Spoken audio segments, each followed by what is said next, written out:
time for the Gore N More podcast. Gonna have a good time. Gonna have a good time. Yeah, we're gonna have a good time. We're going on now. A ball break, walking hand in hand in the moonlight. We'll be the sweet soul there. I swear we'll never part. We're going on now. A ball break, running in the sand, feeling alright. And what's up, everybody, and welcome to the Gore N More podcast. This is your host with the motherfucking most, TJ Bowser, and joining me as always is Big Johnny D. What's going on, Gorehounds? The killing machine himself, Bobby Amon. What's up, killers? And Tyler Robofuck. Hey, guys. Today is December 30th, 2019, and it is our last episode of the Gore N More podcast for 2019. Whoa! Part of this episode is going to be a review of 1980s Terror Train, as well as a review and a look back at all of our previous episodes. And we have our guest, as we announced earlier, 5 seconds ago. Tyler Robofuck is here. Chad is at another pap smear. I know it's a whole deal with his vagina, but thank you, Tyler, for joining us. I appreciate it. Poor Chad, man. Like, he is just having a rough fucking 2019. He is. Hey, that gynecologist has got to give him some new meds. Hey, he's making a killing on them pussy visits. Anyway. Right, the gynecologist needs that new Cadillac. Who is? Big new Who's pink making the Cadillac. killing? I'd like to know. Anyway, guys, it's time. You know what time it is? Nope. Alive! Big Johnny D, what'd you do? Oh, well, let's see. Obviously, it was Christmas. So, hung out with the family, exchanged gifts, all that good stuff. Totally glad it's over. I'm also glad that, I loved our Christmas episodes. I'm also glad we're over those too. I think we can all agree on that. Yes. Yeah, I'll talk about that. The Christmas theme was, 4 weeks strong. But let's see, day after Christmas, we went down to Elmira Way, got the wife a new car because our I didn't see that. in the bed. Yeah. So that was a day wasted, but we got to actually drive home with the new car, so that was all good. And she's nice, man. And I told her on the way, because she had we lost Tyler. There he's back. He's back. On the way down, she had two options of colors that she liked. She liked this blue, or she was going to go with white. And I was like, oh, white, huh? She's like, yeah, why? I was like, does it have a roof rack? And she's like, why? And then she just saw the smile on my face. She's like, no. And I was like, yeah, it's going to happen. I knew exactly where you were going. Oh, she did too, but she was just like, nope, I don't even want to acknowledge it. We got the white one. Yeah. So, might see a fucking nice. So you got the roof rack. Oh, yeah. So now my mind's already scheming of how I can make, we've already done in our group, but like a detachable, actual ecto rack. So I can just throw it on there for a parade, fucking take it right off. I don't see why not with proper construction, of course. Oh, dude, it'd be easy as fuck. Let's see. Other fun stuff. I finally beat Resident Evil 7. Great game. So you like that game, dude? Oh, yeah, dude. I know I'm behind the times on it, but you know what? Fuck it. It was an amazing game. I didn't play any of the DLC. I just wanted to play the main story, but I loved every minute of it. Now I'm rocking God of War, which, oh my God, dude. I'm not even going to beat off to that because that's just an amazing fucking game, which obviously anybody who's played it knows. Yeah, other than that, I got the kiddo finally into Nerf guns, which has been an achievement of mine that I've been trying to do for the last year. Yes. And then I brought him in the house. Literally 2 minutes later, she shot my wife right in the neck, and my wife's like, God damn it, I don't want these in the house. I was like, mission accomplished. I'm like, and now she's like, Daddy, I want bigger ones. And I was like, I do too. Let's go. But other than that, man, yeah, just been fucking relaxing, enjoying my Christmas break. But Tyler, how have you been, buddy? Let's hear your slice. Oh, not too bad. Survived Christmas and. Oh, don't lie to me. You suck, you jackass. Oh, got a new microphone, so hopefully it's coming in loud and clear and good for you guys. Sounds good there, buddy. Sounds good. Survived the blizzard here this last weekend. Fucking blizzard in South Dakota. Where do you guys gotta go, huh? Fuck. How bad was it? I shoveled so much, my back probably has abs right now. Awesome. Perfect. That is the best. You know, way to that's get what them. most women find attractive about Bobby is his abs are actually on his back. Back abs. It's how I keep my figure going. And what we were hearing, if that's the way he eats pussy, he's fucking bothering nobody. Hey, you did that to yourself, buddy. God, his tongue probably looks like a baby's arm now. Oh, fuck. Yes, ladies, the height matches the size. Continuing, Roebuck. Cut. The feet matches the dick. This is gonna be a good episode, boys. Oh, shit. Robofuck, come on, hate be you all. interesting. Come on, buddy. Let's come on. I'm not that interesting. God damn it, South Dakota. Bobby, what do we got, buddy? It was a what was it? It was a good week. It was Christmas. It was Christmas. It was a good Christmas. Spent time with Christmas Eve was actually a lot of running around. My brother's now new in-laws, they were having something, so I was over there for a little bit, and then I went to my uncle's, who was trashed. It was hilarious to watch.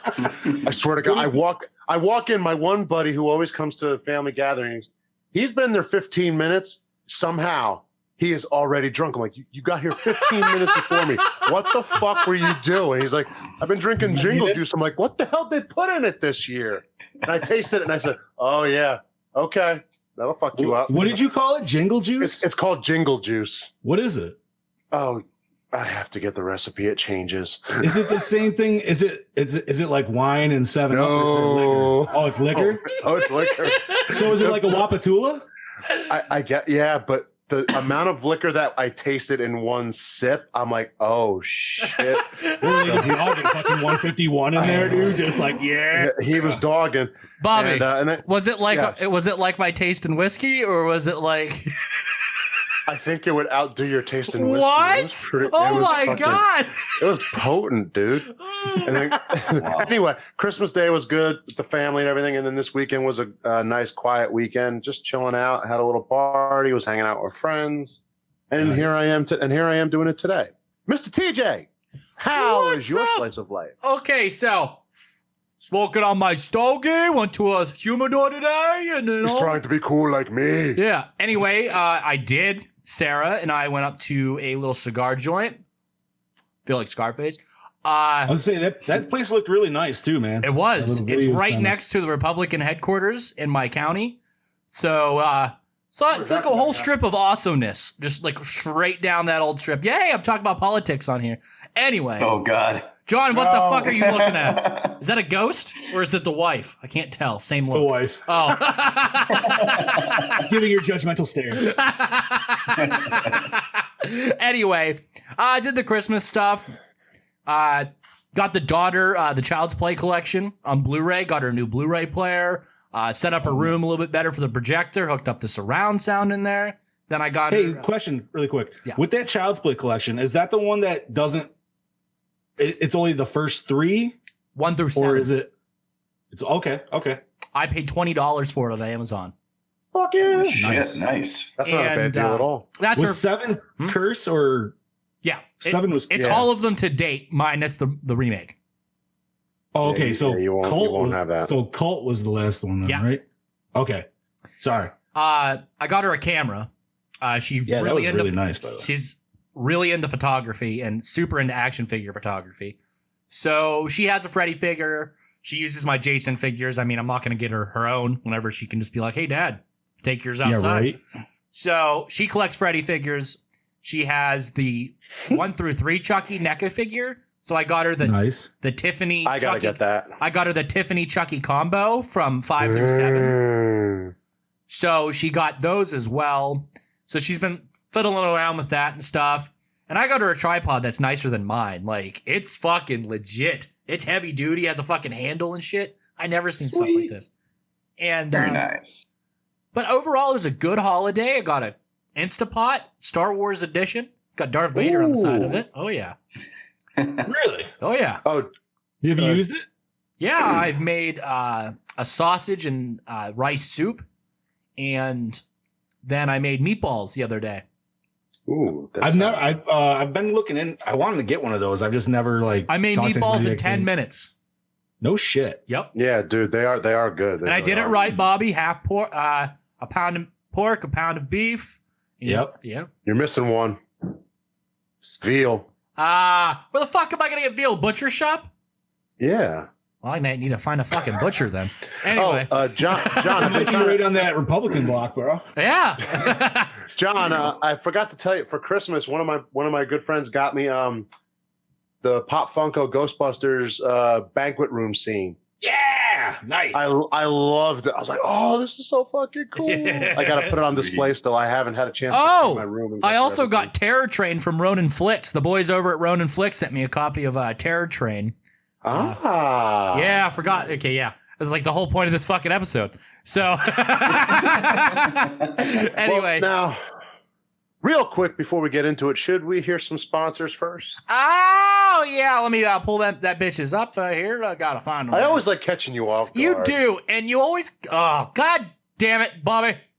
You threw it in early today too. He did. It's Hey. really early. Right? Little What's your point? Did we even premature mention what the hell you're ejaculation of the covering besides sponsors. just right now? Like, come on, man. We did. Come on.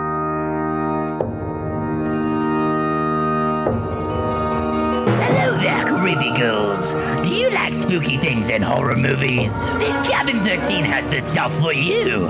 Check out their selection of horror-themed props, pins, busts, action figures, collectibles, and more. You can find them on Facebook and Instagram. Be sure to visit cabin13.com and buy something, or I'll kill you. Marcio Charlie's Horror Costume Studios. Premium hand-sculpted latex masks, busts, and hoods. Everything is handmade and painted by Marcio himself. Be sure to check out his wide range and selection of products over at Facebook and Instagram at Horror Costume Studios. Hey, you out there. Hey, listener. Take a look at yourself. Want to know why you look like shit? Because you aren't wearing Dewback merch. Take your ugly ass over to dewbackdiscussion.net and click on the merch tab. Pick up some hot fucking swag, then you can become a sexual Tyrannosaurus, just like us. Graveyard Classics. Horror-themed tees and posters, professional in-house screen printing, and Jaclay prints. Powered by Death Style Art and Graphics. Go see what you can dig up over at graveyardclassics.net. Come on down to Masked by Lance, premium Friday the 13th custom-made hockey mask down there in Tennessee by Lance McKinney. Find him on Facebook and Instagram over at Masked by Lance. Go order one now, boy. Yee-hoo! Okay, that was our ad block as per recommended from Dale Silva from Gavin 13. Moving on to our episode for this week, motherfuckers. We got 1980s Terror Train. Is everybody still here? Still here with me there? Sound off for the Gore? Yeah, we're here. We're here. We're Perfect. somewhat alive. So, Tyler might be here. I don't know. he might be. We can't see him. Okay.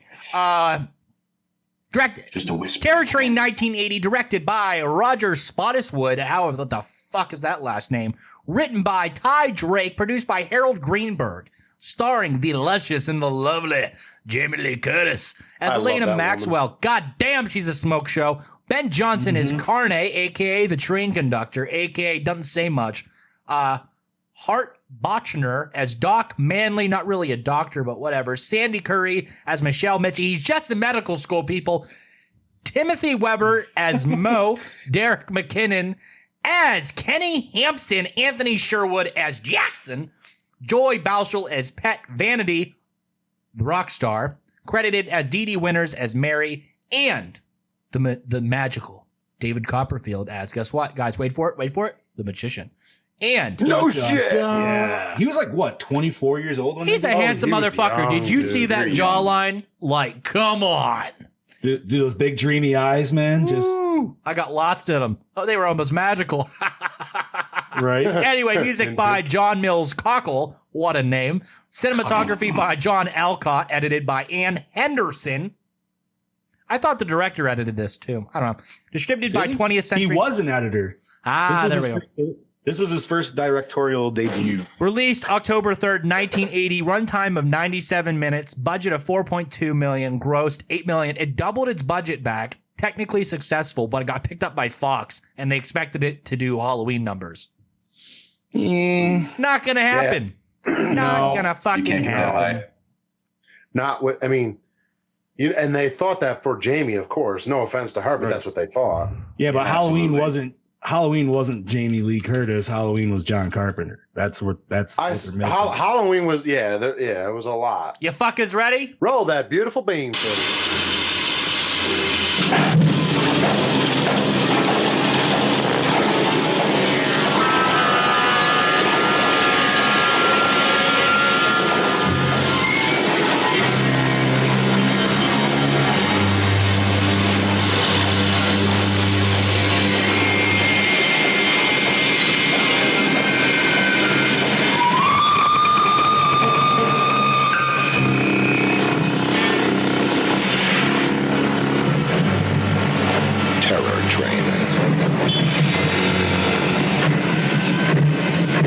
Everybody take off your mask. Hey, take it easy, man. What are you doing? Oh, my God. Stay with your date.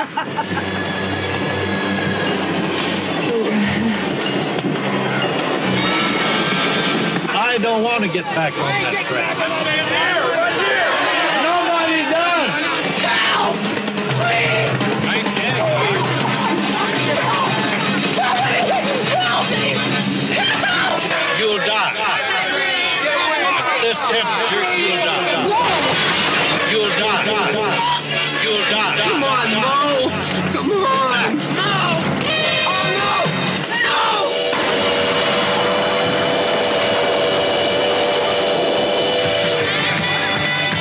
For the students aboard, it's going to be the one party to end them all. They're always walking out of my parties. But this time, you can't.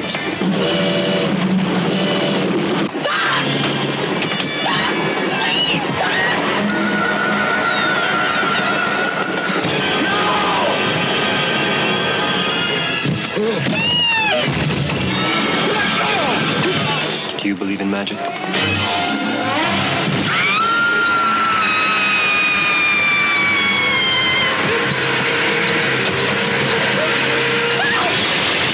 My last big college party.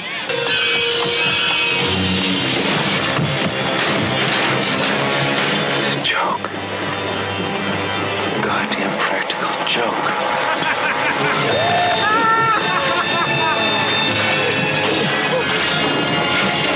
The scream in the night isn't the train.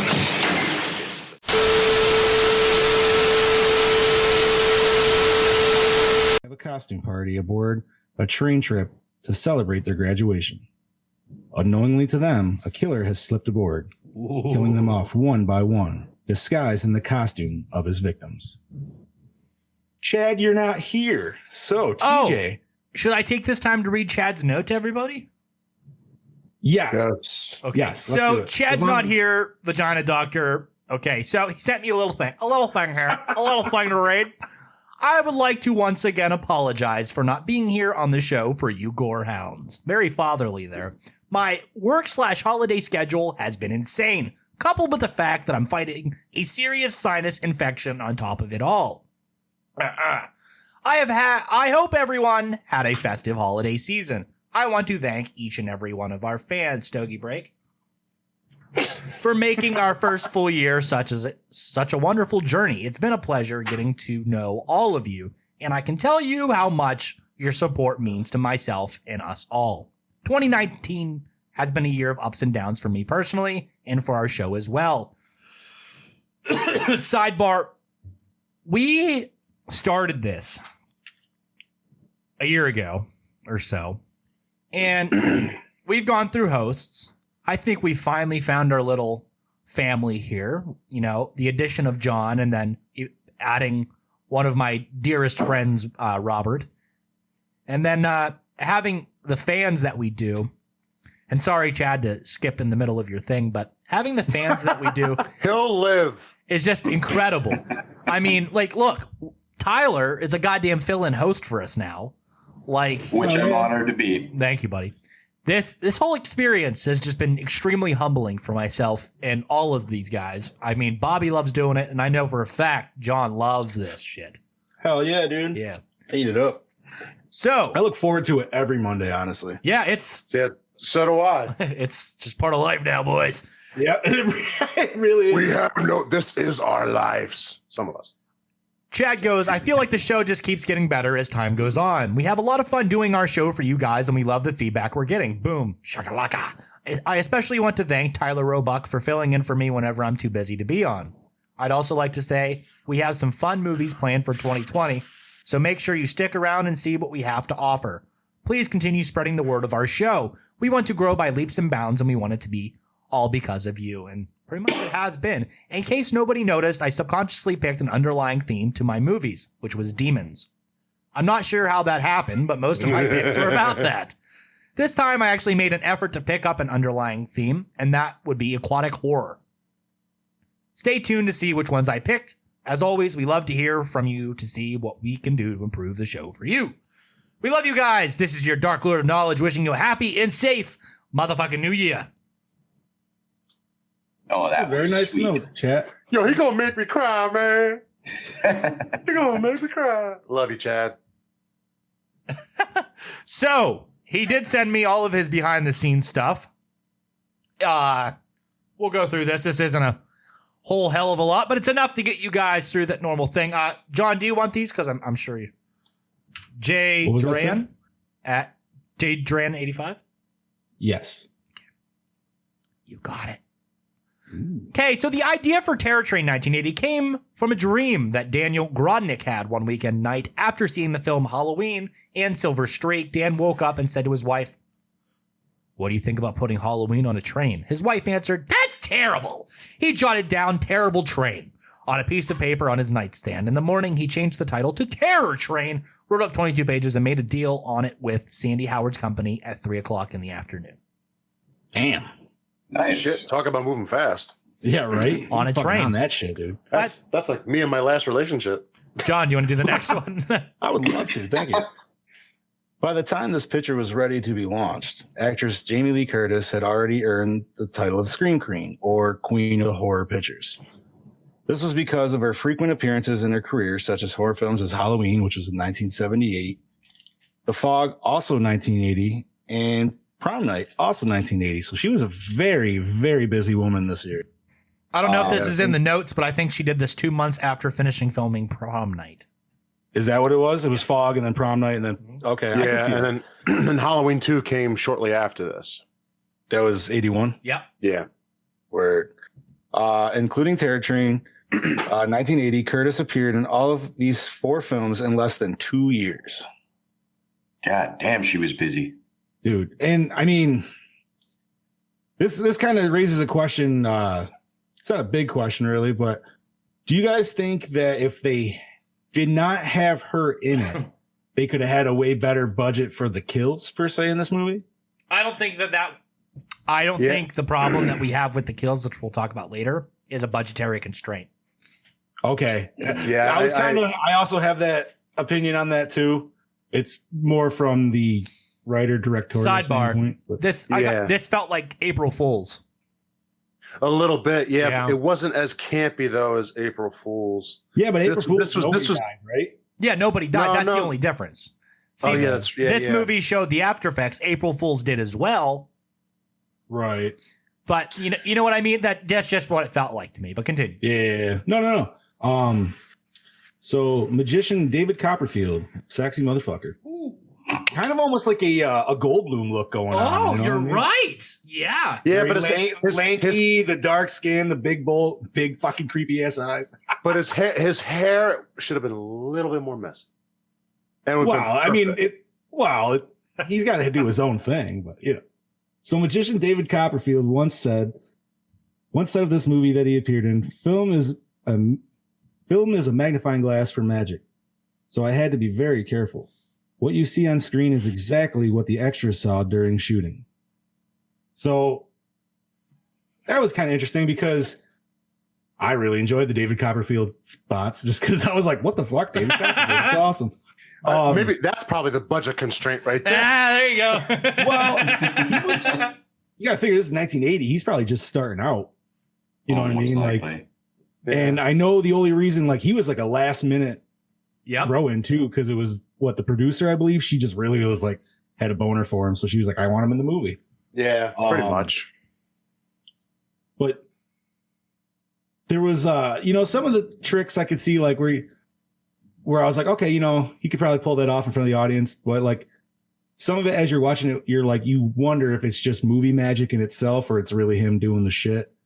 So like case in point, like when he did the towel up in front of him and then he dropped it down, it was the assistants. But there was like literally half of the students were sitting behind him. Like they would have seen that shit. You know what I mean? Like, that's why it's magic, man. That's why it's magic. Right. Movie exactly. magic. Are we on the opening prologue? Is that where we're at? Yep. The opening prologue of the college bonfire was the very last scene of the movie to be filmed. It was added during post-production around 1 month after principal filming ended as a tie-in to the origins of the character Kenny Hampson.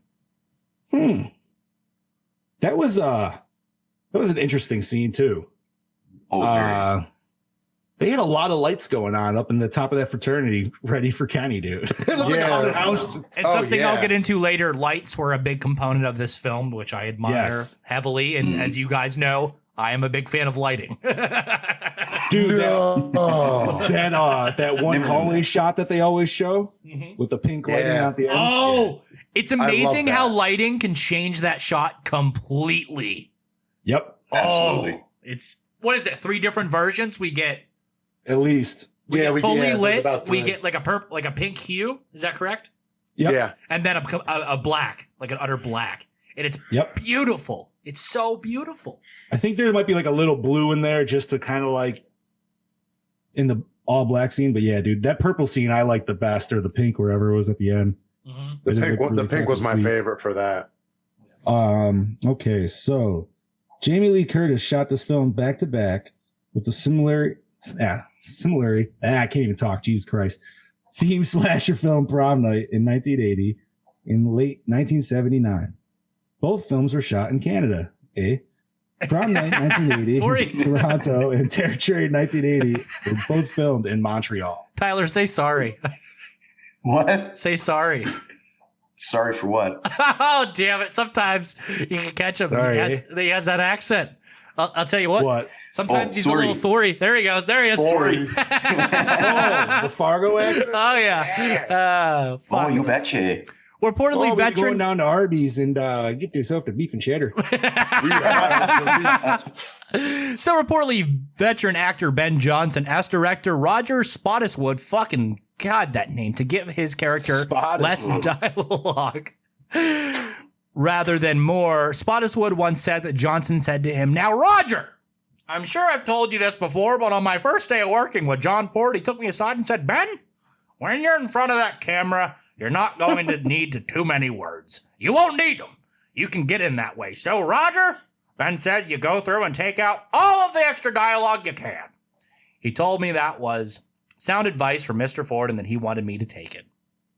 The quote goes on longer, but I'm not going to fucking finish reading it because you guys get the gist of it. Yeah, Pretty much, he's like, I don't think we can handle it. Take the dialogue out and I'll do the rest in my body motion. Like, yeah. And he did. He is an effective ass character. So, John. Stop that. Stop it. Okay. All, or at least most of the filming on the train scenes have been scheduled for night shooting. This is because the environs, is that what it is? Environs of gigantic Montreal warehouse, which housed the train, was too active and noisy during the day. Shooting would begin at 6 p.m. at night and continue through the early hours of the morning. Night shooting.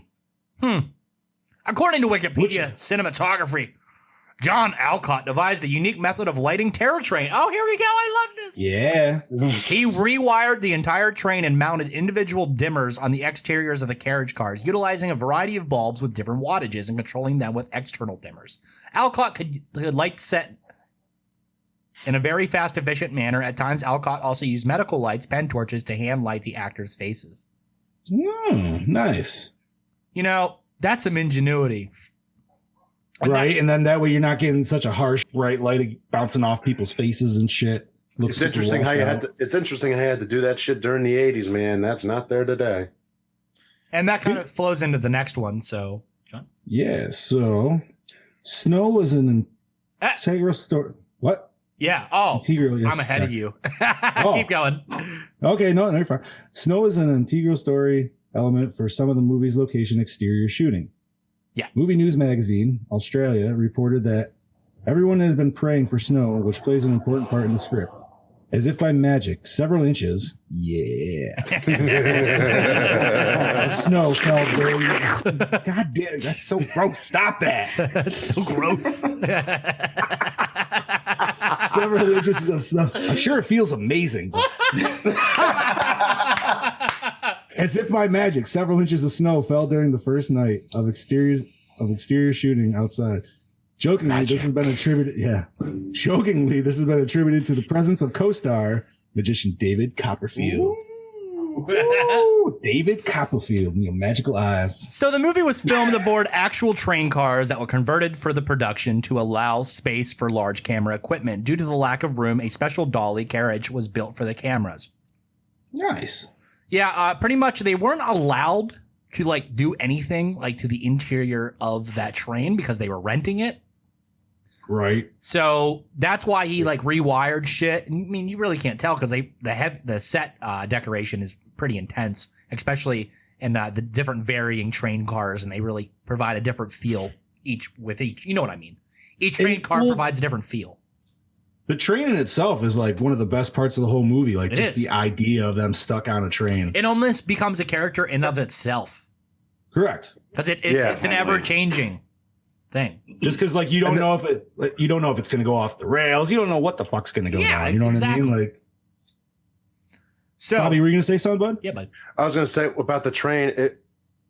Before this, there was no movie like that, as usual. And it is interesting because when I remember watching, I'm like, you can just kind of get off the train, but I'm like, no, you can't, because you really have nowhere to fucking go. It's going at over 100 miles an hour. You just have nowhere to go. So at first you're thinking, well, you're moving, but it's like, no, there is no place to go. It's just like the Thing being trapped in Antarctica. There is no place to go. True. So you're fucked.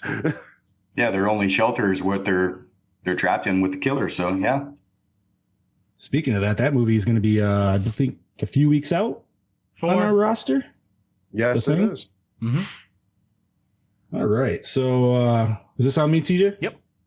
All right. The film was notable for a particular novelty story element gimmick where the villain puts on a costume of his latest victim. As such, the killer in the film constantly is seen in different outfits throughout the movie. Also, one of the, to me, I would say highlights of this movie. Gorn. I thought that was very. What's that? Gorn. Gorn. Oh yeah. See, I was thinking, what the hell was oh god damn it, the Lost World. What the hell are those things called in it? That looks. I thought that was the Star Trek thing. The Sislax? Silax? Yeah. What is it? What is that, Bobby? Is that Gorn or the Sislac? I thought it was the Silax. I think Sislac. Yeah. Gorn is just like one character from something, isn't it? No. It's Sislax. Gorn is from something else. Star Trek. It's the character that Kirk fights. The really slow fight. Jesus goddamn Christ! See, this is why we need Chad here. He would have fucking just whipped us all. Now, on this shit, bro. Land of the Lost, you said? Land of the Lost, yeah, it was like the Sleestack. Sleestack. There we go. It's not exactly. I don't know. I don't know. Somebody throw it in the Gore N More chat. Tell me what the fuck I'm telling you, it's Sleestack. Actually, Robofuck, what is that? Is it a Sleestack or is it Gorn? I don't have a clue. I'm not Chad. Please don't think me against Chad. I'm gonna fucking call Chad. You guys keep talking. I'm calling Chad. Fuck this. I'm calling Chad. Here we go. This is a quote-unquote remake of the 1933 horror classic 13 Woman. Oh, I did not know that. Okay, well, hold on. Before we read this, I'm going to argue. I'm going to fucking argue because I read this. I read all behind the scenes before we did this. All right. Proceed with caution, okay? Proceed with caution? Yeah, because look what you're about to read. Yeah, I don't have Okay. that, so yeah. That's a pretty bold statement there, boy. All right, so I want to hear this. Say it. take this as you want. Take this as you want. There you go. All right. And this is obviously just me reading what was provided to me. This is a quote-unquote remake of the 1933 horror classic 13 Women, the very first slasher movie ever made. Yeah. Okay. Oh, all right. shit.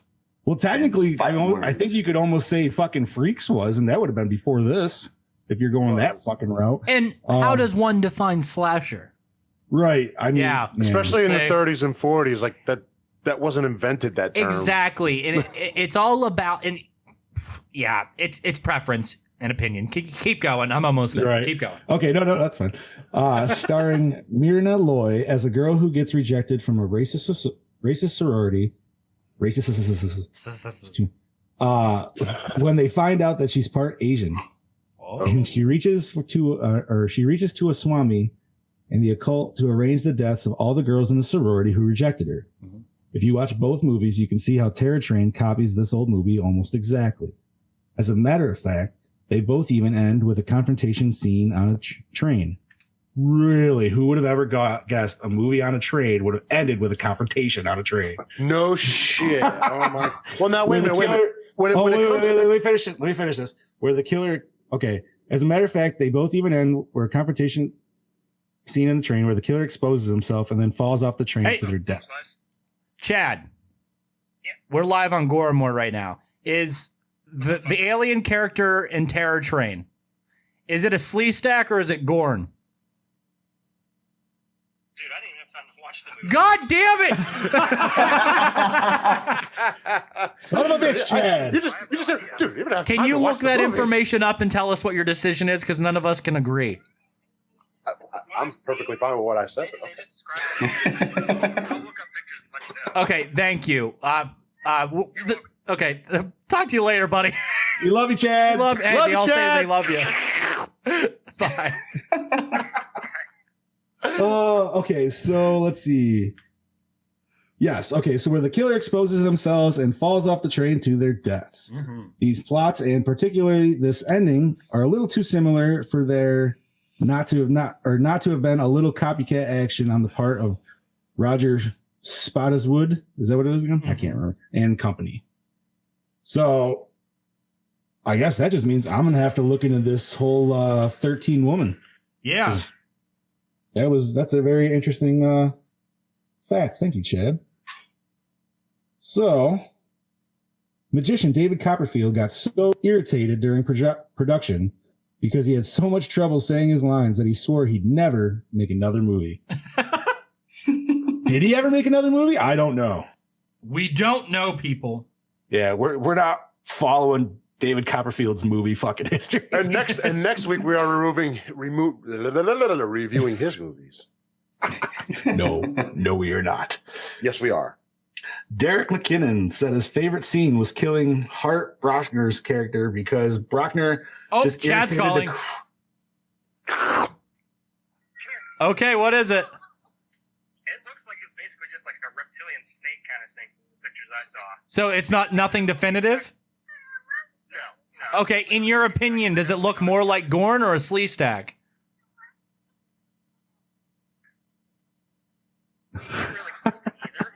I think the face looks like Gorn. We're still on this. Yes. Kind of like, I can see because it has like a crocodilian kind of look. Okay. But Sleestacks have big round eyes and they have like no snout. They have like almost like a. That's true. Yep, he's right. Kind of face. So it's definitely not a Sleestack. Okay. Thank you, our Dark Lord of Knowledge. Thank you, our Dark Lord of Knowledge, John said. Thank you, sir. Happy to be of help. Thank you, Chad. Have a good evening. Feel better, buddy. Happy New Year's, guys. Yep, you too. Oh, fuck it. Wow. Okay, it's settled. We don't know what the fuck it is. It's neither. Okay, moving on. It's a dead motherfucker. That's what it Dead means. motherfucker. So, yes, what do we say? Derek McKinnon said his favorite scene was killing Brockner's character because Brockner just irritated the crap out of him during filming. That is awesome. It's wonderful when you irritate them or you get irritated and you get to kill them on screen. It's like, hey, fuck you. Right. Nobody's irritated like I know. Like Batman on the set of Terminator Salvation. What's that? Oh my God. Oh yes. I said no. Are we all done? No, we got one more. During the final fight scene with Jamie Lee Curtis was being attacked by a stuntman standing in for Derek McKinnon, who played the killer. She slams the cage door against the stuntman's face. The production crew was supposed to replace the door with a collapsible one. However, they forgot. So a metal spoke punctured the man's face, injuring him. Curtis was so upset she left the set and wouldn't come back for 2 days. Wow. Holy shit. It wasn't even fucking her. Oh, that's we should do an episode on like stuntmen who got hurt in horror movies. Oh my God, dude. There's a few that come to mind. Like a 3-hour episode. If you light yourself on fire, that doesn't count. No, not that one. I mean know where we're going with that one. Yeah. Getting your nose broken fucking by a PVC pipe. Yeah. Okay. Yeah, lighting yourself on fire to impress a woman. That does not count. So let's start this off with our own robotic fuck. Tyler, what do you think of this movie? I loved it. I'd never seen it before. Always heard about it, but it was just never in my main view. And I think I watched it 3 times now. Oh wow! I was the first time I was looking to see if Copperfield would fuck up and see if I could see anything wrong there, and I couldn't do it. Goes to watch a horror movie. Oh, David Copperfield. That's pretty much what I did. I was like, what? But no, overall, I really loved the movie, and I loved Jamie Lee Curtis's character, how it was different but still kind of similar to Halloween. Yeah, I love the growth in that. So that was really interesting for me. Hell yeah, Bobby, what'd you think, bud? I always heard about this movie, obviously because of Jamie Lee Curtis, huge fan of hers. So, but I was like, I never had a chance to watch it. I always saw the poster with the guy with that like old man mask. Yeah, Groucho mask. And I'm like, that's interesting. And she's in it. I'm like, I wonder if it's any good. And then finally watched it today. I loved it. And I said, this is pure 80s. But it was also different. It was on a train. And it was a setting we were not in before. So you're in enclosed space. You have no clue who it really fucking is. Is this pre or post release of Friday the 13th? Yeah. Is it pre or post? This is I think it's pre. Is it pre? No. I think same time. Within a few months. I thought so. That's why I'm just asking. Because this was October 1980. I think Friday the 13th. This is prime slasher boom. Huh? Oh, that was May, wasn't it? May. It was something like that. So, but I loved it. It was a wonderful movie to watch. Although I will say, like, we'll get to it, but the kills were a little off screen, but they still had a good gore to them. Yeah. That's for sure. They still had a really good impact, I think. Yeah. Oh, yeah. Progressed the story and whatnot. John? So this was my very first viewing as well. This movie kind of sat, I don't want to say 50-50 because I liked it more than I disliked it. But there was a little bit of a draw to it, and not showing the kills definitely like impacted that for me. And the fact that you already knew who the killer was, but I did like where instead of a who done it, it's more of a, well, which one is he? So like, I thought they did pretty good with that. And the whole aspect of just being on a train, all filmed on the train, like that was cool. It was interesting, very claustrophobic feeling. I don't know how you guys are, but I don't like tight spaces like that. So that would just, I would not be into that shit. Being you and me, Johnny, both being big guys. I mean, I'm not claustrophobic, but I would definitely be like, okay, this is fucking small. What the fuck? Yeah. So right. I get it. I'd be like, this is fucking too much. But no, man, it was, the concept itself was cool. Jamie Lee Curtis was obviously their one big sell of it. I think we could all admit to it. Yep. Yeah. I can say that. And she did great. You know, she's a scream queen. There was one scream and they played it in the trailer, dude. It was just fucking like. It was wonderful. Yeah, when dude. she's running down the hallway? Yes. Yeah. Damn. The infamous Curtis scream. She can fucking scream. Okay, random trivia time. Who's Jamie Lee Curtis's mother? Janet Leigh. God damn it! I wanted from Tyler Psycho. to answer that. Yeah. Listen, you ask a question, you're gonna get an answer. Tyler, did you know that? I ain't waiting for nobody. That's funny. Tyler, were you aware of that? Yes, I was. What film were they in together as a brief cameo? Quite a few. H2O. There you. And The Fog. You're right. Oh, really? I haven't seen that in years. I gotta watch that. I I have think the that might be Blu-ray on our of it. list too, wasn't it? Yep. Real quick, Sweet. that car that Janet Leigh drives in H2O, that's the same car from Psycho. Yep. Is it? Same exact Nice. one, not a model. It's the same exact car. Nice. Well, that was your Michael Myers sidebar. Where He the is right fuck are behind we? Okay, so Johnny D, questions. All right. Well, Oh, by the way, I love this film. Continuing. was this your first time watching it or no? Yes. It was too. Awesome. Whose pick was this? Was this Chad's? Yeah. Okay. And unfortunately, he's not here. I couldn't remember. I was like, was this just like, did we all decide because it was it had to do with New Year's Eve, or was this actually something specific? We had options for New Year's picks, remember? Yeah, there's still one I want to watch, and I think I'm gonna try to watch it this week. Is New Year's Evil? 'Cause That's I've on never our watched Shudder, that one right? either. I think it is. Mhm. I have to look. Okay.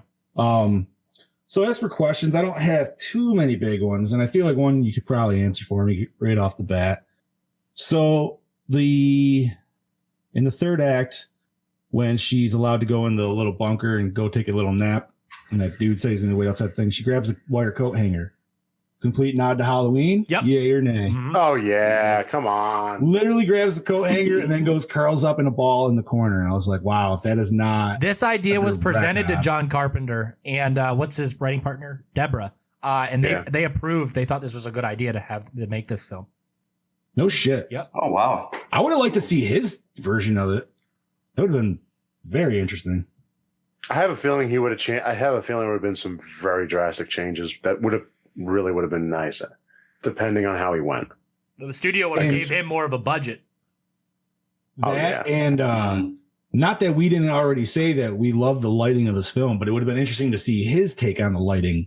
It would have been Dean Cundy lighting it for sure. Can guarantee. Right. A lot more shadows, and it might have actually seemed spacious, maybe a little bit bigger. You never know. Yeah.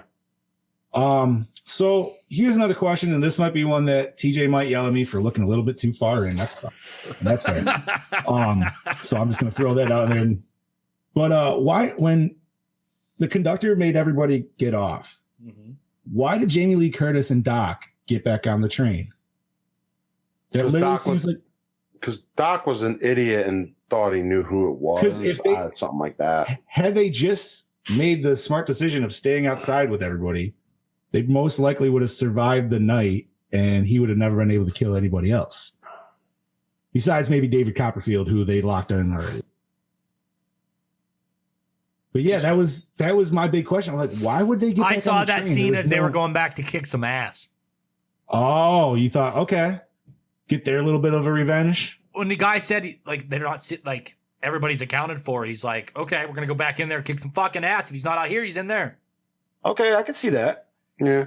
And then my last question would be, so the character Doc, Yeah. you think he was secretly in love with his buddy Mo there? I was thinking the exact same fucking thing. Yeah, I would definitely say there was something. There would have been some bromance, more than a bromance, going on there. No, because there was that whole scene where he's like, listen, if she's not for you anymore, just remember, I'm always there for you, buddy.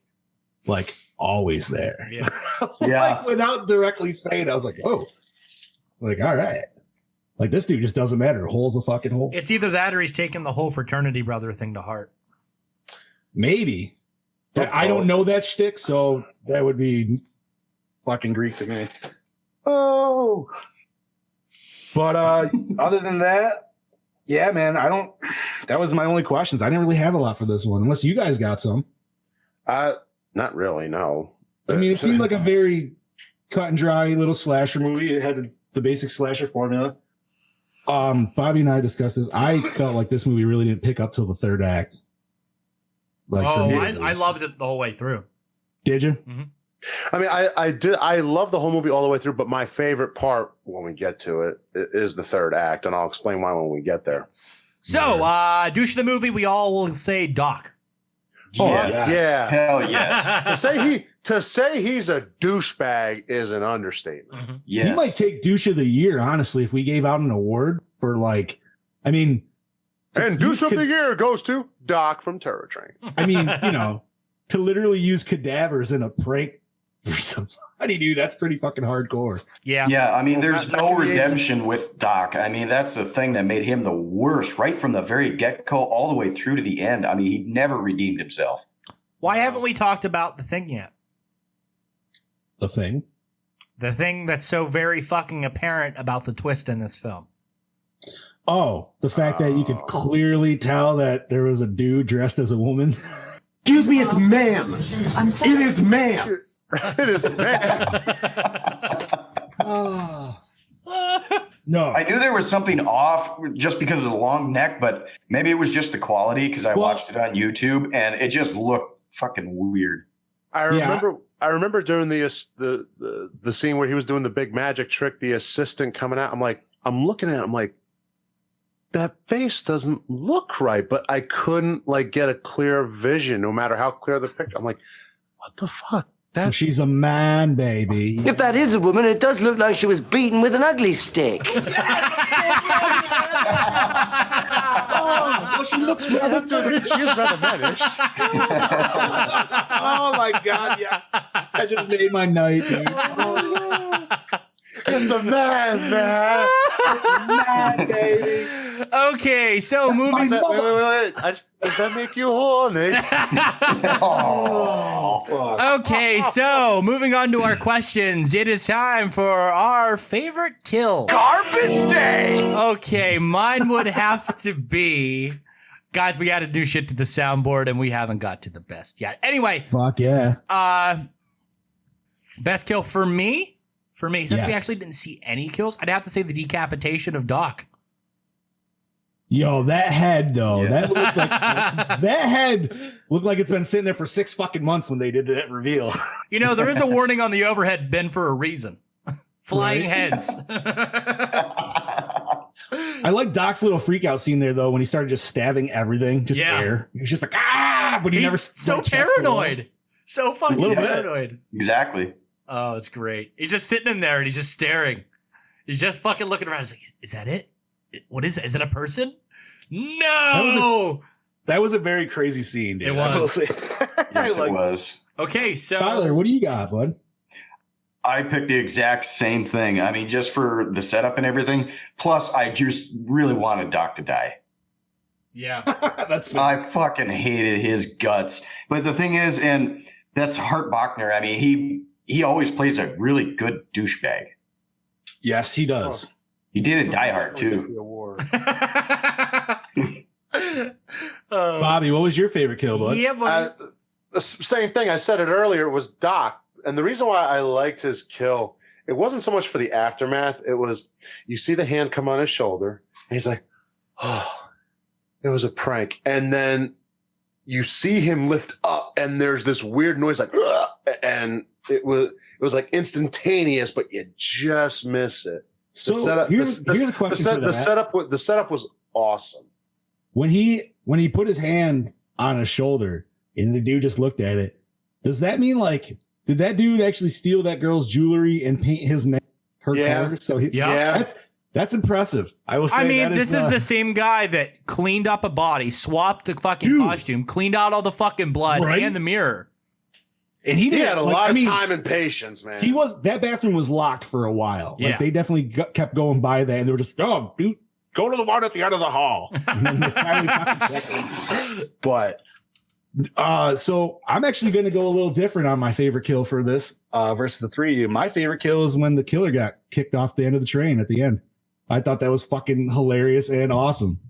I love the sound of the body hitting the ground. Yes. And it didn't. My favorite part was it didn't even hit the water. It hit the fucking ice first and then fell into the water. And then you just get that nice long pan shot of a dummy body just fucking floating. Oh, wait. Did you see the shoe come off as he went? Yeah. Yep. That was a nice little like added touch that they obviously probably I hope didn't plan. And they were like, keep it. Like, we can only do this once. That's it. We got paid. That's it. But it was just so funny. Like, that dude just comes out. He's like, shovel. Ping. Fucking but you know, I will say I will say honorable mention just because it felt like was the very first one with the sword.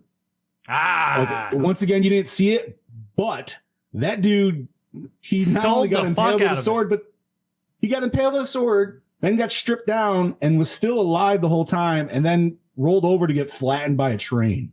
Like, that's pretty epic, and I just wish we actually saw it. Yeah. Yeah, that would have been nice if we did.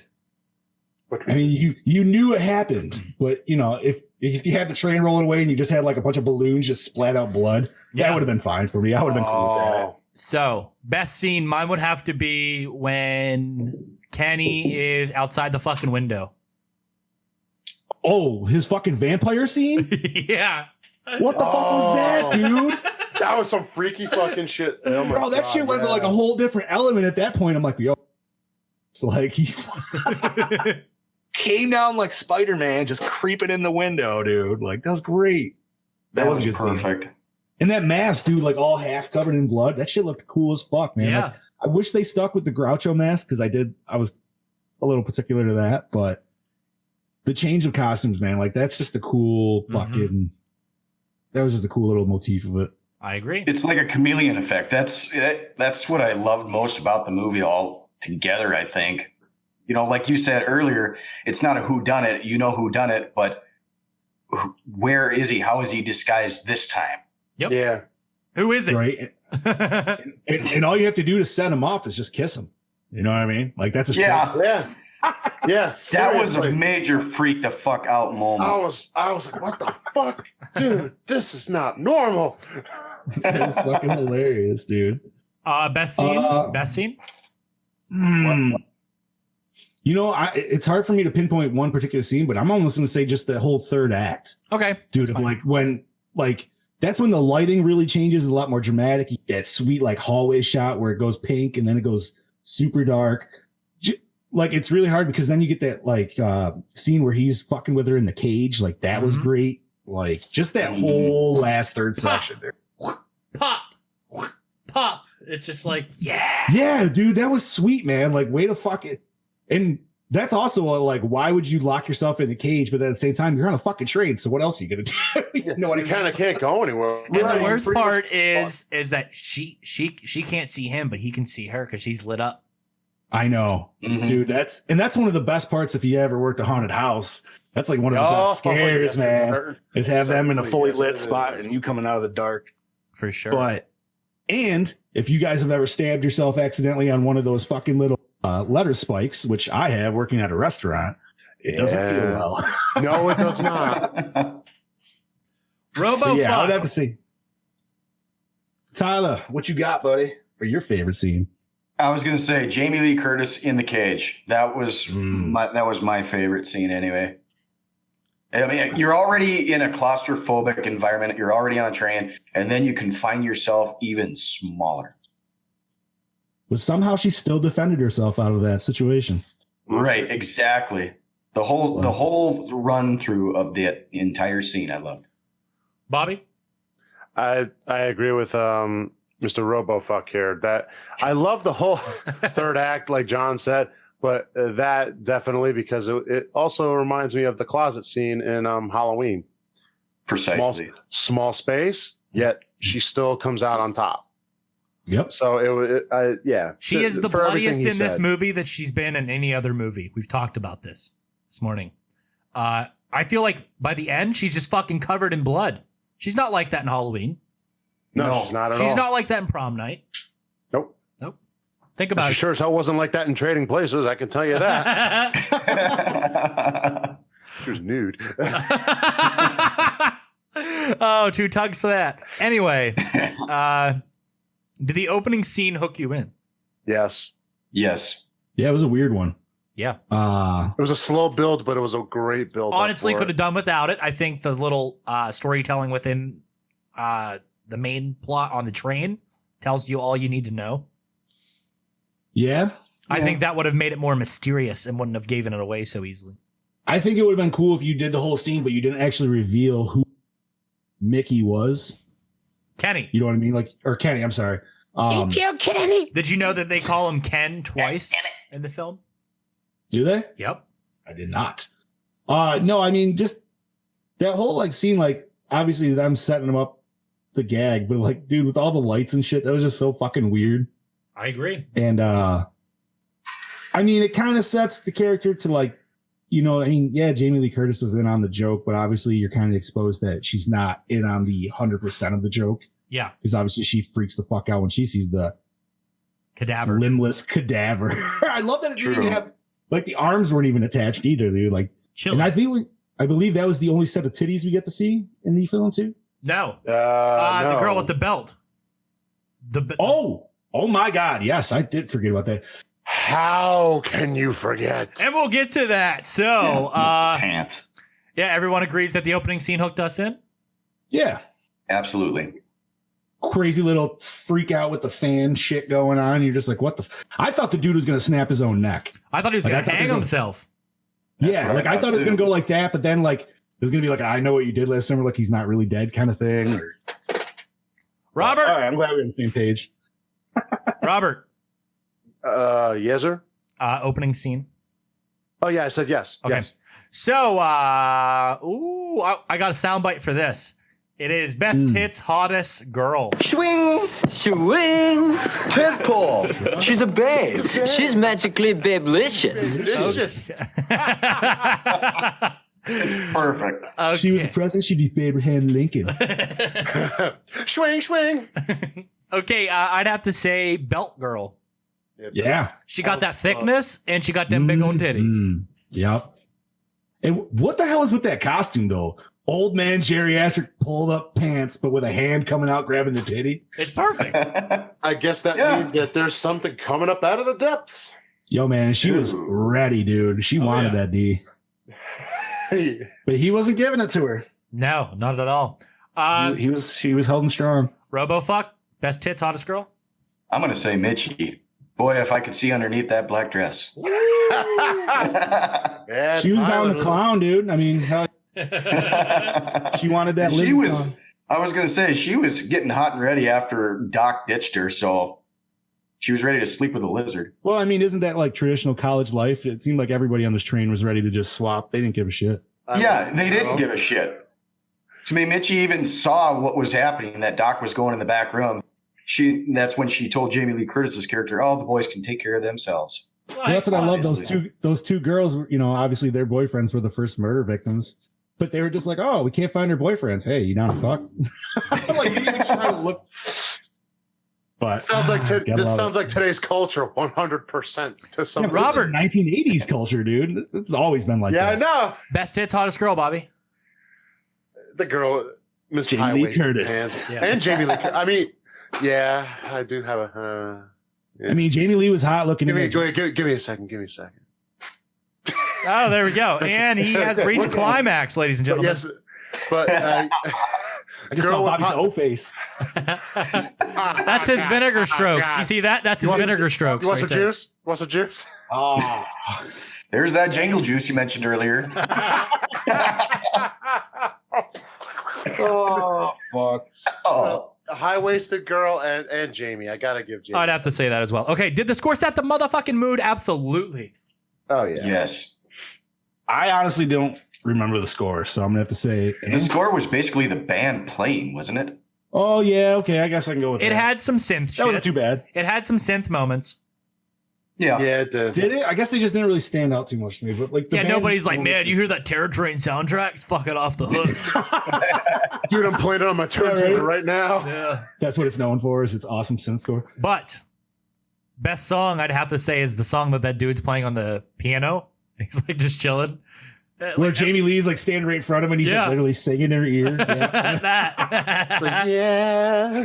Yes. That or the one when they he hit the brakes and they all fucking fell forward. Copperfield's music. When he's performing. That's so retro, like porn shit. It's either porn or magician. It could go in either category. It could. I mean, or both. Ooh, porn magician? You feel the be like, watch. I'm gonna watch this dick. I'm gonna make this dick disappear. Oh, the sausage. Okay. In more ways than one. There's 3 ways to make it disappear, ladies. Oh my! Favorite character, motherfuckers. Favorite character. Going to hell. I'm going to hell. My favorite character. This is that sooty guy that what the hell is his name? the guy that just shovels the coal. No, I'd have to say the conductor. Okay. He was good. Nice choice. Yeah. I wish. I guess he actually used to play in a lot of westerns before this movie. He looks like it. Yeah, he was a good character. I felt like he kind of held the information. Like sometimes he acted the way you think he would, and then other times I felt like he just kind of like kept it to himself. I don't know. Right. I felt the same way. Like he didn't know where he was going with it, but it was just. I mean, then eventually he's like, he does all the right things. He's smart about it. He stops the train. He makes everybody get off. And for a second, you honestly think he made a mistake with the fucking dead Gorn thing. Yeah, because he's like, because he had this suspicious look on his face. Yeah, like, but there was so much blood. Yeah, there was so much blood in that first shot when he sees him. Which, once again, kudos to the killer for getting that all cleaned up in that amount of time. Yeah, true. Nobody locked in that tiny little bathroom. Also, why wouldn't he check the garbage can sooner? Oh, that is a good question. That's a good question. Damn it! Why didn't we ask this before? No, I got nothing on that one. Yeah. Johnny, favorite character? David Copperfield. Okay. Bobby. You know who? I had a. Sorry, Bobby. Son of a bitch. You know who I actually enjoyed? That guy who was dressed up as Uncle Sam and his fucking speech he was going on about at that one point. Yes! Oh, God. I was like, what the fuck? I like this guy. I liked him right in the beginning, dude. There's shit going on around the train. What's he doing? I'm Uncle Sam. Oh, okay. Like, kudos to I got a jacuzzi in my room. Want to join me? He was. Were you being serious about the jacuzzi? He's just like this, like, oh. But he was even good in the beginning when he was like, they're like, yo, you're gonna have to wear that beanie unless you get laid. He really? He's like, all right, you just got to see a full titty. He's like, all right. He was very level-headed throughout the whole movie. He had a really good character to him. I like him. That's my guy. Level-headed while all the murders are going on. That was a really offbeat character to pick for favorite character. I like that. You're welcome. What do you got, Tyler? I'm going to say Doc, just because he was so douchey. I followed the storyline all the way through and hoping he died, but I was so intrigued by every one of his actions. Like trying to bust his buddy cheating. Like, I don't know, it's just the work that they did to write that character up. So yes, he was my favorite kill, but he's my favorite character too. Yeah, he was definitely one of the better actors along with Jamie Lee, I would say. Oh yeah. He was seasoned. Fuck yeah. All right, gentlemen. The next question. Was it scary? Bobby. Yes. It had great jump scares. And the kills, even though they were off screen, they took you by surprise. They were quick. They weren't really drawn out. Like parts of it were, but when it came to the kills themselves, they were quick. And the fact that, again, we said it 1,000 times already, it took place on a train, very claustrophobic, nowhere to go. The lighting made the scenes. It was definitely fucking scary. I mean, would I sit here and be like, oh, no, but it's definitely has that good scare factor to it. So yes. Right. Like if you could put yourself in the characters. I have more behind the scenes stuff, by the way. I want to inject here. Canadian actor Derek McKinnon, who played the mass killer, appears in 11 scenes in Terror Train, wearing a different costume or mask disguise in each scene, including his real character of Kenny. This was friction between director Spottiswoode and McKinnon during the shoot, which Spottiswoode claimed was the result of his inexperience. To quote Spottiswoode, "He wasn't an actor. He was a transvestite from the streets of Montreal, and he wasn't familiar with the concepts of a contract and showing up for work on time. In a strange way, though, he did a pretty good job. He was familiar with the world of cheap theater, and it was strangely effective." Wow. Shit. All right. Which is why well, we that's a made the compliment, jokes and- earlier about the tranny stuff, because the fact that he literally called him that was just absurd. Well, I mean, part of it was true. I mean, literally, that's what that person was before this. Yeah, he was a transvestite. Like, whatever. He wore drag, and I mean, he pulled off that, reveal or whatever you want to call it. I thought really well. Yeah. And I thought so too.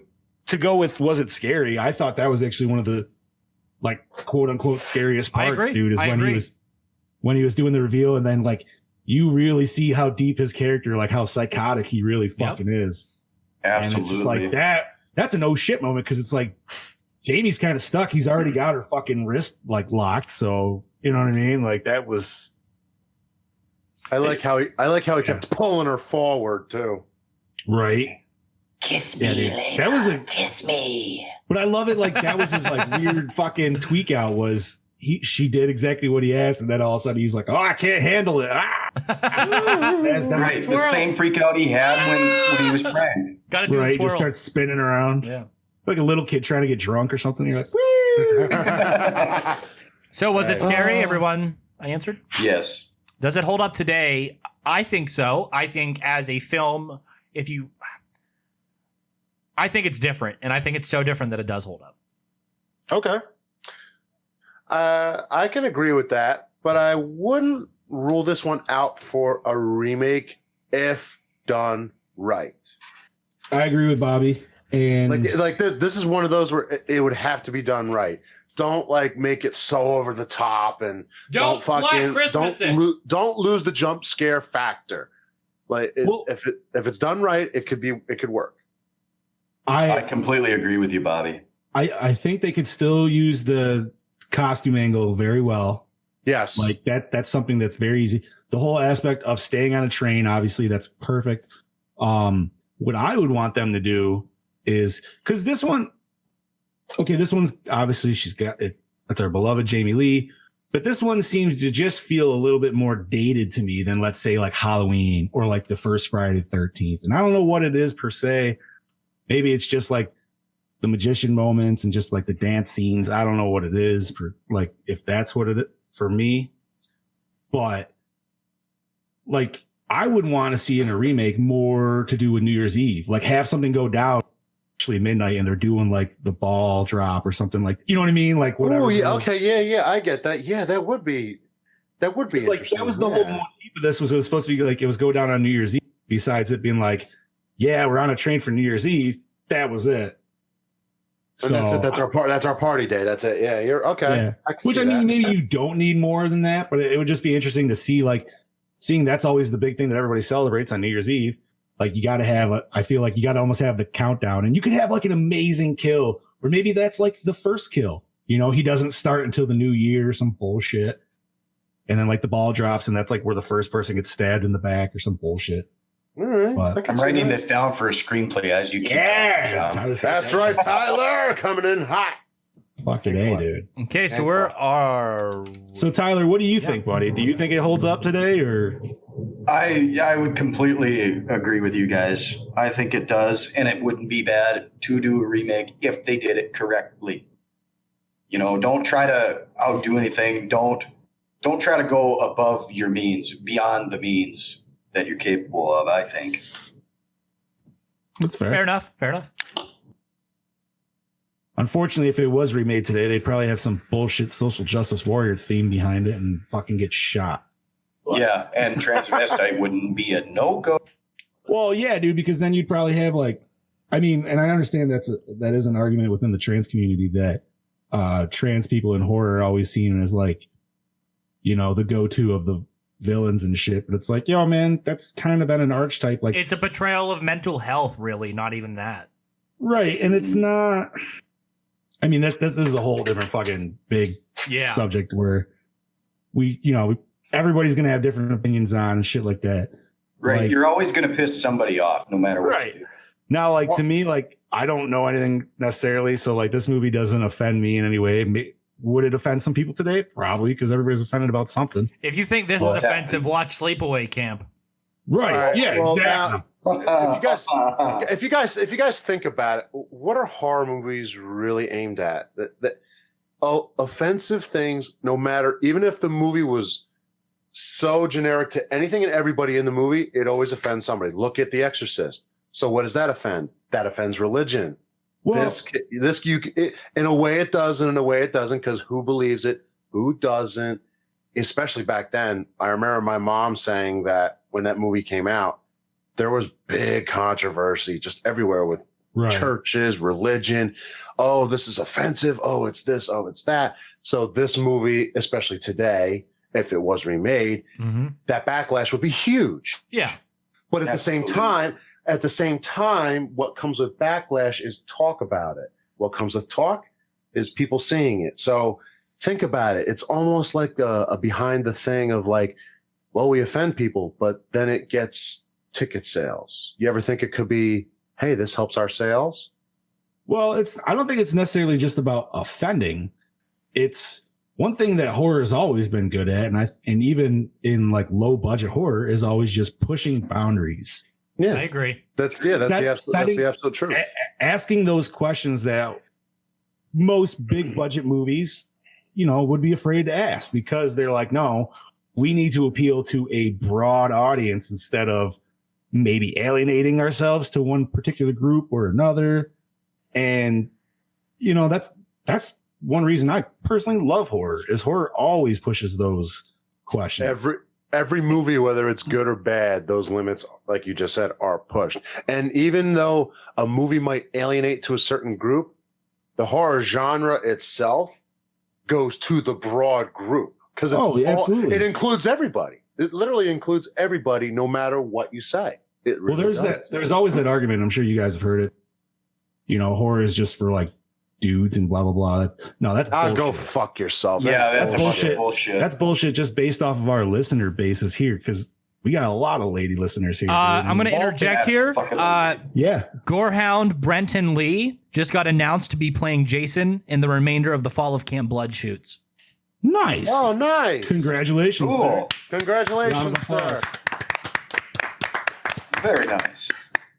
But yeah, where I was going with this little tangent, it's like, nah, man, in itself, dude, like it's always been about like female empowerment to me, dude, ever since fucking, you look all the way back in the 70s and everything, going to 74 with Black Christmas or Texas Chainsaw, Halloween, obviously, you know what I mean? Like, it's all about, and that's something that we mentioned in the last episode, especially TJ brought it up.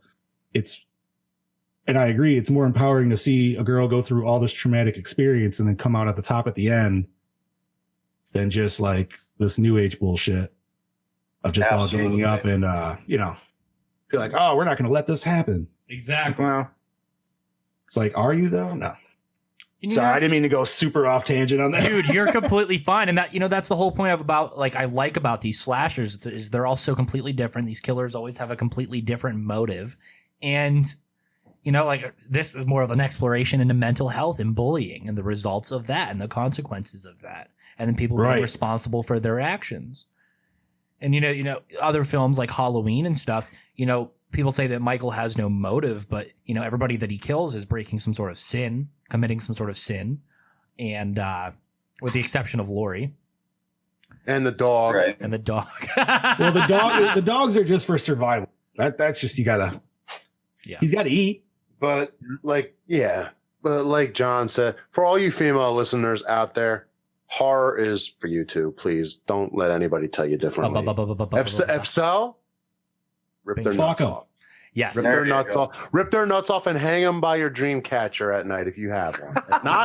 If not, just hang them next to whatever the hell it is you want and be happy. Yes, Love horror with the rest of us. Nobody fucking cares. Love it. Are we on acting? Yes. Good. Awesome. Yeah, I would say it was pretty good. You got your main characters between Jamie Lee Curtis, Doc, the conductor, Everybody holds their own pretty well. Nobody's like terribly bad, laughably bad, I would say. So the next question is did you like the cinematography? Yeah, boy. Yeah, absolutely. Tyler, you want to dive into this? Yes. Yes, absolutely. Ooh, it's fucking Any particular things that you liked about the cinematography? It was like you guys said earlier. Go ahead, Tyler. Sorry. Oh no, sorry. No, you go. Go. You're the guest. Go. It was the lighting throughout the entire way and how things were shot. And like I said, small spaces to be able to pull that off, I thought was amazing. Mm-hmm. Well, TJ, working within the limitations of a train, and within that not being able to, alter the train in any way, and having those fixed angles in certain train cars really added a very different feeling to this film. And, some of these, let's say, fixed camera angles led to some really interesting shots because the way that they changed them up was, like we said earlier, was by the different lighting scenarios that they presented in each scene.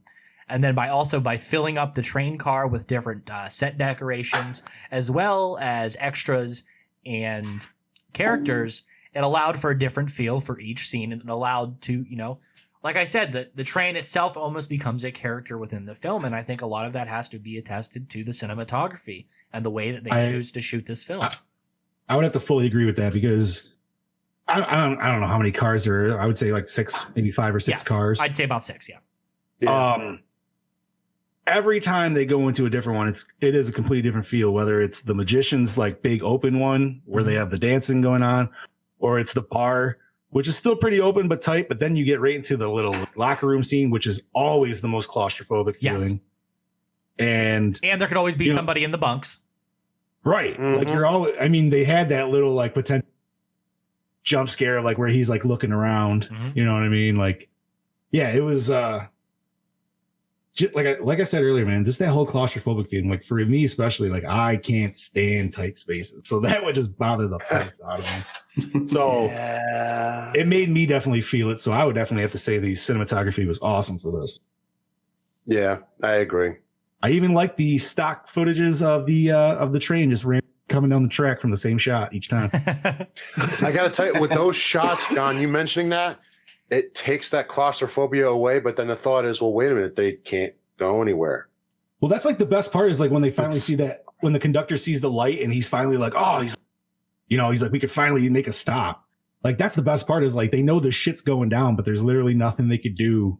You know what I mean? Like, yeah, they could stop. What are they going to do? Just going to stand outside the train like they did? Yeah. They're eventually going to have to get back on because it's so cold and they're in the middle of nowhere.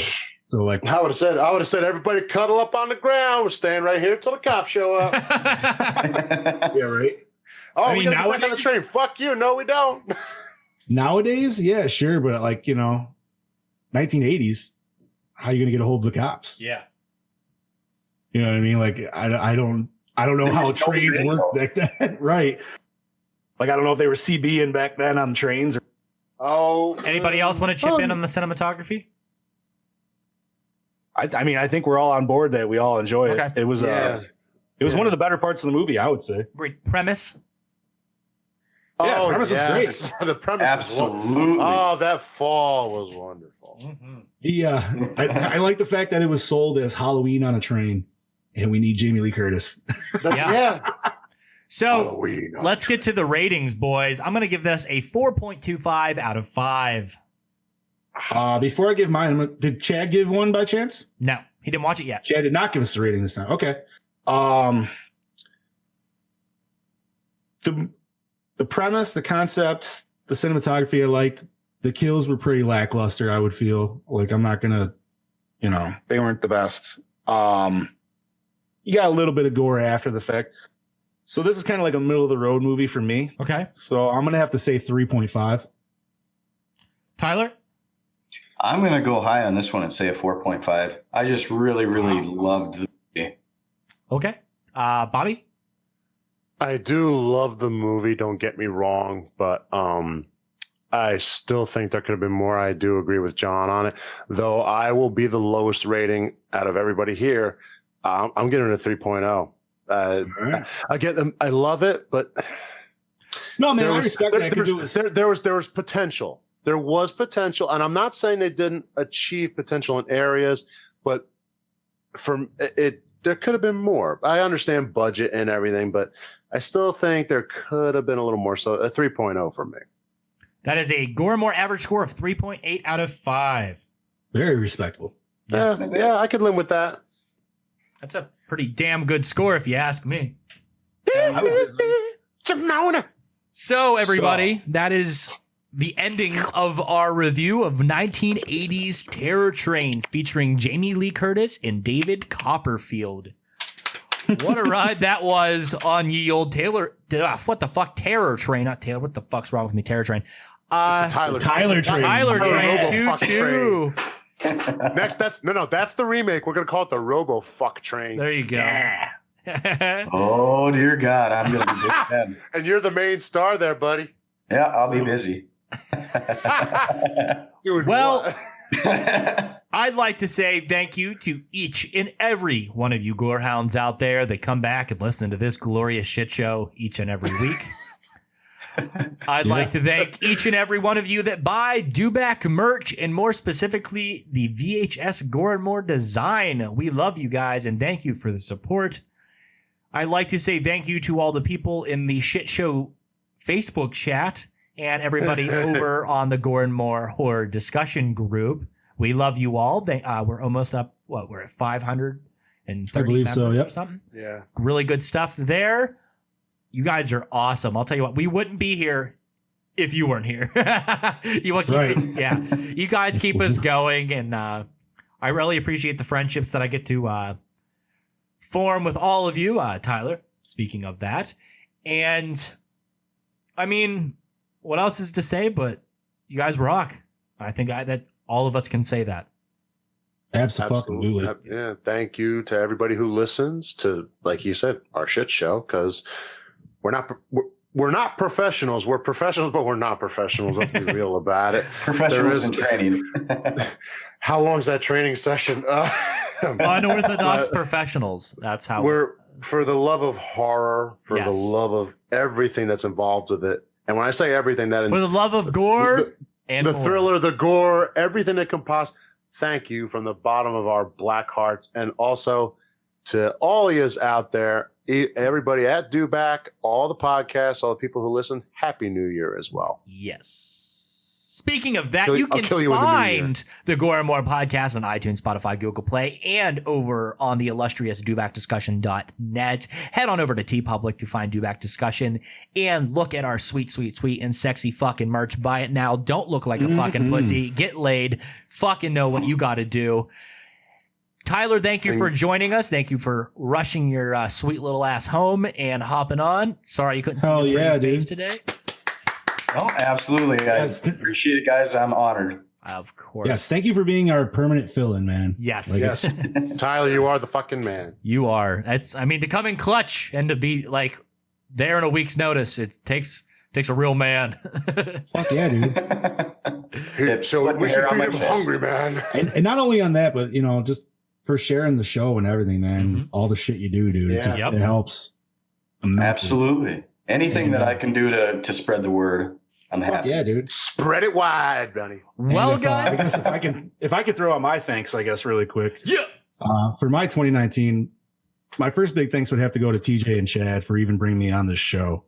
I came back in April, which it's crazy to think that it's even almost like it's been that long. I mean, we had a lot of interviews going in between, but now that we're just sticking with reviews, and now that we've completely we locked in on this weekly instead of the bi-weekly, you know what I mean? Like, we've been just churning this shit out for you guys, and I hope you love it. Like TJ said, I personally love it. I know this might sound a little fucking weird, but it's almost very therapeutic for me, man, to just know that every Monday I get to hop in with these guys and just shoot the shit for an hour and a half about horror and just laugh about it the whole fucking way. It's been a year where, dude, I hopped on in this, had no idea besides the fact that, I like fucking watch horror movies. TJ's like, you want to do it? Sure. Started out with a fucking Xbox mic, worked up to some bullshit little shitty one, and here we are everybody's all sounding good with our quality equipment coming in. Yep. That's the professional part of us right there. We have. And yeah, man, like, it was fun, dude. And then TJ was like, yo, I'm bringing in Bobby. And I talked to Bobby a little bit before the show, but really I met him doing the show. And dude, since we gotten like the 4-man format, this show, it's, I can re-listen to our episodes and just laugh the whole fucking time. Right? I know we did a good job. Just as long as if I can keep laugh at our own dumb shit that I've already heard and was there, then I know we did a good job, That's the truth.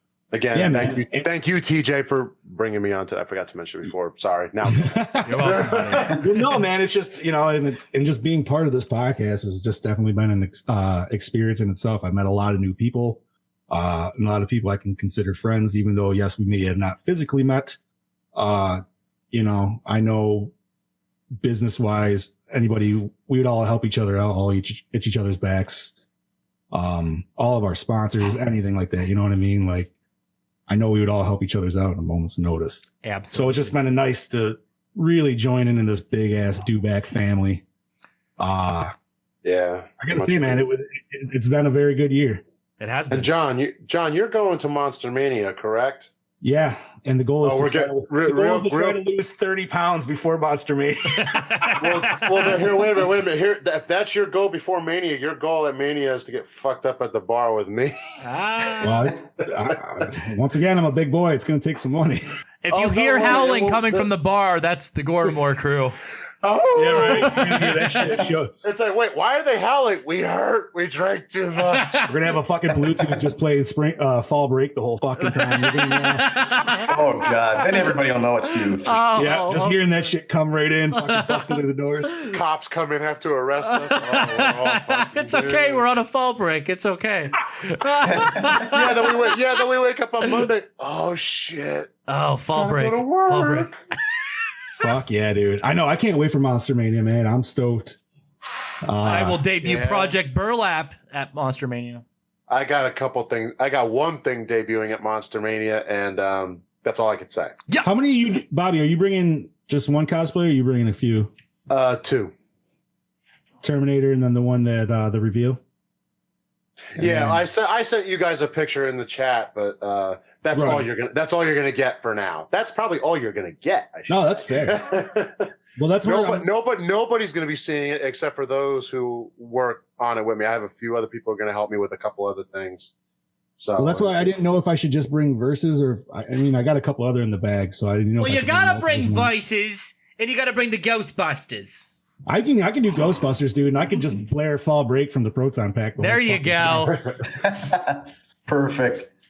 Yeah, we can do that.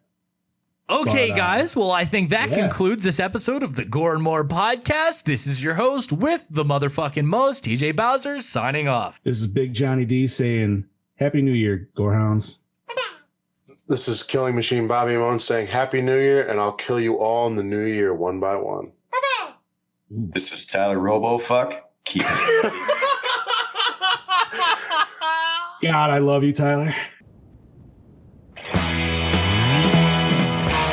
How'd you do? I see you've met my faithful handyman. He's just a little brought down because when you knocked, he thought you were the candy man. Don't get strung up by the way I look. Don't judge a book by its cover. I'm not much of a man by the light of day, but by night I'm one hell of a lover. I'm just a sweet transvestite from transsexual Transylvania. Let me show you a rhyme and maybe play you a sign. You look like you're both pretty groovy. Or if you want something visual that's not too abysmal, we could take in an old Steve Reeves movie. I'm glad we caught you at home. Could we use your phone? We're both in a bit of a hurry. Right. We'll just say where we are, then go back to the car. We don't want to be any worry. Well, you got caught with a flat world. How about that? Well, babies, don't you panic. By the light of the night, it'll all seem alright. I'll get you a satanic mechanic. I'm just a sweet transvestite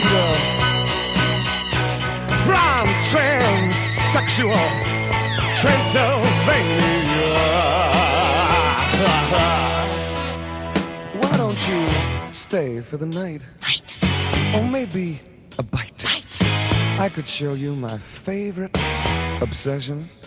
I've been making a man with blonde hair and a tan, and he's good for relieving my tension. I'm just a sweet transvestite from transsexual Transylvania. Hey, I'm just a sweet transvestite from transsexual Transylvania.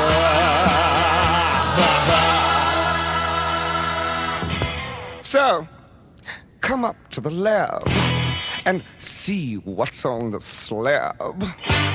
I see you shiver with anticipation. But maybe the rain is really to blame. So I'll remove the cause.